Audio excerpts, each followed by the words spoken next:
തിരുവനന്തപുരം ജില്ലയിലെ തന്നെ മികച്ച സർക്കാർ വിദ്യാലയങ്ങളിലൊന്നാണ് അയലം ഗവൺമെന്റ് സ്കൂൾ. ഒട്ടേറെ വിദ്യാർത്ഥികളുള്ള ഈ സ്കൂൾ പാഠ്യേതര പ്രവർത്തനങ്ങളിലെല്ലാം തന്നെ എന്നും മുന്നിലാണ്. എന്നാൽ ഇന്ന് സ്ഥലപരിമിതി മൂലം വിഷമസ്ഥിതിയിലാണ് അയലം സ്കൂൾ. ഇതിനിടയിൽ അയലം പാലത്തിന്റെ അപ്രോച്ച് റോഡിനായി സ്കൂൾ വക 15 സെന്റ് ഭൂമി വിട്ടുകൊടുക്കേണ്ടി വന്നു. സർക്കാർ സ്ഥലം ഏറ്റെടുത്തതോടെ സ്കൂൾ അങ്കണം വീണ്ടും ചുരുങ്ങി.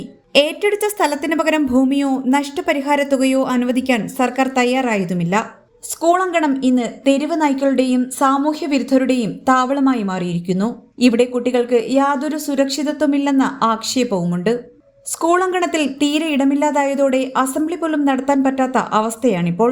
PTA-യും നാട്ടുകാരും കൈകോർത്താൽ സ്കൂളിനായി ഭൂമി വാങ്ങാം. എന്നിരുന്നാലും സർക്കാരിന്റെ കനിവിനായി കാത്തിരിക്കുകയാണ് ഇന്ന് അയലം സ്കൂൾ. ഇന്നീ നിലയിൽ കാണുന്ന അയലം ഗവൺമെന്റ് ഹൈസ്കൂൾ പണ്ടൊരു കുടിപ്പള്ളിക്കൂടത്തിൽ തുടങ്ങി ഇന്ന് ഹൈസ്കൂളായി മാറിയിരിക്കുന്നു.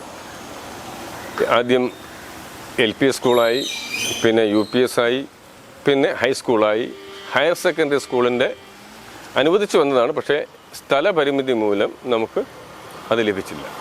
ഒരുപാട് സ്ഥലങ്ങൾ നമ്മളിവിടെ അന്വേഷിച്ചു. പക്ഷേ നാട്ടിൻ പ്രദേശമാവുകൊണ്ടും വളരെ ഗ്രാമപ്രദേശമാവുകൊണ്ടും അത്രയും തുക, ഏകദേശം 50 ലക്ഷത്തിലധികം തുക മറ്റൊരു പുരയിടം വാങ്ങി ഹയർ സെക്കൻഡറി സ്കൂൾ പണിയുവാനുള്ള പണം, മറ്റൊരു സ്ഥലം വാങ്ങുവാൻ 50 ലക്ഷം രൂപയോളം വേണ്ടി വരും എന്നതിനാൽ ഏകദേശം പണ്ട് ഇറങ്ങി പിരിച്ച് ഏകദേശം 50,000 രൂപ വരെ കളക്ട് ചെയ്യാനേ നമുക്ക് സാധിച്ചുള്ളൂ. വളരെ ഗ്രാമപ്രദേശത്ത് സാധാരണക്കാർ താമസിക്കുന്ന ഈ പ്രദേശത്ത് അത്രയും തുക കണ്ടെത്തുവാൻ വിഷമമായതിന് ആ ശ്രമം അവിടെ ഉപേക്ഷിക്കുകയാണ് ഉണ്ടായത്.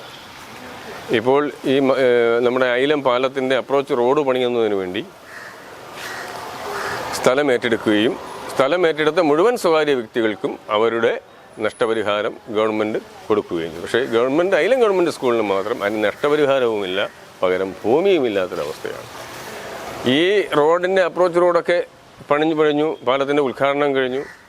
അപ്പോൾ കുറേ സ്ഥലം സ്കൂളിൻ്റെ സൈഡിലായിട്ട് കുറേ സ്ഥലം ബാക്കിയുണ്ട്. റോഡിനോട് ചേർന്ന് കുറേ സ്ഥലം ബാക്കി കിടപ്പുണ്ടായിരുന്നു. അത് സർക്കാരിൻ്റെ അനുമതി വാങ്ങി സർക്കാർ സ്കൂളിന് അനുവദിക്കുകയും ചെയ്തു. അതിനുശേഷം ആ അനുവദിച്ച സ്ഥലം ഏറ്റെടുക്കുവാനായിട്ട് സർക്കാരിൻ്റെ ബന്ധപ്പെട്ട ഉദ്യോഗസ്ഥർ വന്നപ്പോൾ കുറച്ച് നാട്ടുകാർ, എല്ലാ നാട്ടുകാരെയും പറയാൻ പറ്റില്ല, കുറച്ച് നാട്ടുകാർ അതിന് എതിർപ്പ് പ്രകടിപ്പിക്കുകയും അങ്ങനെ ആ ശ്രമം ഉപേക്ഷിച്ച് പോവുകയും പിന്നൊരു ദിവസം അവർ ഈ സ്ഥലം അളന്ന് തിട്ടപ്പെടുത്തുവാനും ഏറ്റെടുക്കുവാനും വന്നപ്പോൾ വീണ്ടും അത് ഈ സർക്കാർ തന്നതിൽ വളരെ കുറച്ച് സ്ഥലം മാത്രം ഈ സ്കൂളിന് ഏറ്റെടുക്കുകയും അതിൻ്റെ മതിൽ കെട്ടുവാൻ തുടങ്ങിയപ്പോൾ സമയത്ത് ഈ നാട്ടുകാരിൽ ആരോ ഒരാൾ സ്റ്റേ വാങ്ങുകയും ആ പണി പോലും ഇവിടെ നിർത്തിവെച്ചിട്ട് പോകേണ്ട അവസ്ഥയാണ്. ഇന്ന് നമ്മുടെ കുട്ടികൾ പെട്ടെന്ന് റോഡിൽ ഇറങ്ങിയാൽ ഒരു വാഹനം വന്ന് ഇടിച്ച് അപകടം സംഭവിക്കുന്ന അവസ്ഥയിലാണ് ഇപ്പോൾ ഈ സ്കൂൾ. വളരെ പരിതാപകരമായ ഒരവസ്ഥയാണ്.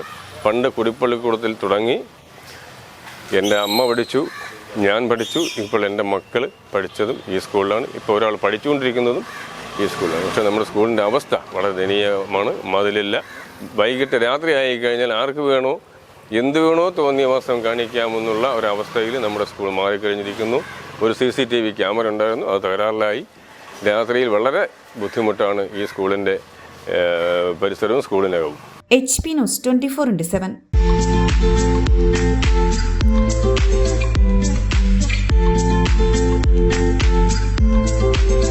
ആറ്റിങ്ങലിൽ ആദ്യമായി സിറയുടെ സ്റ്റൈലിയർ ഷോറൂം സരൂർ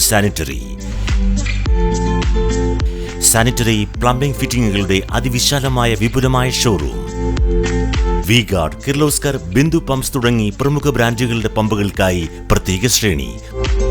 ഒപ്പം 6 വാട്ടർ ഹീറ്ററുകൾ നിങ്ങൾക്ക് യഥേഷ്ടം തിരഞ്ഞെടുക്കാം.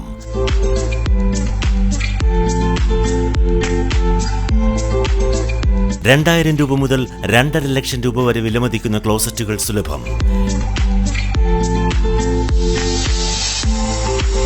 മിതമായ വിലയും ഗുണമേന്മയും ഉപഭോക്താക്കൾക്ക് ഉറപ്പു നൽകുന്നു.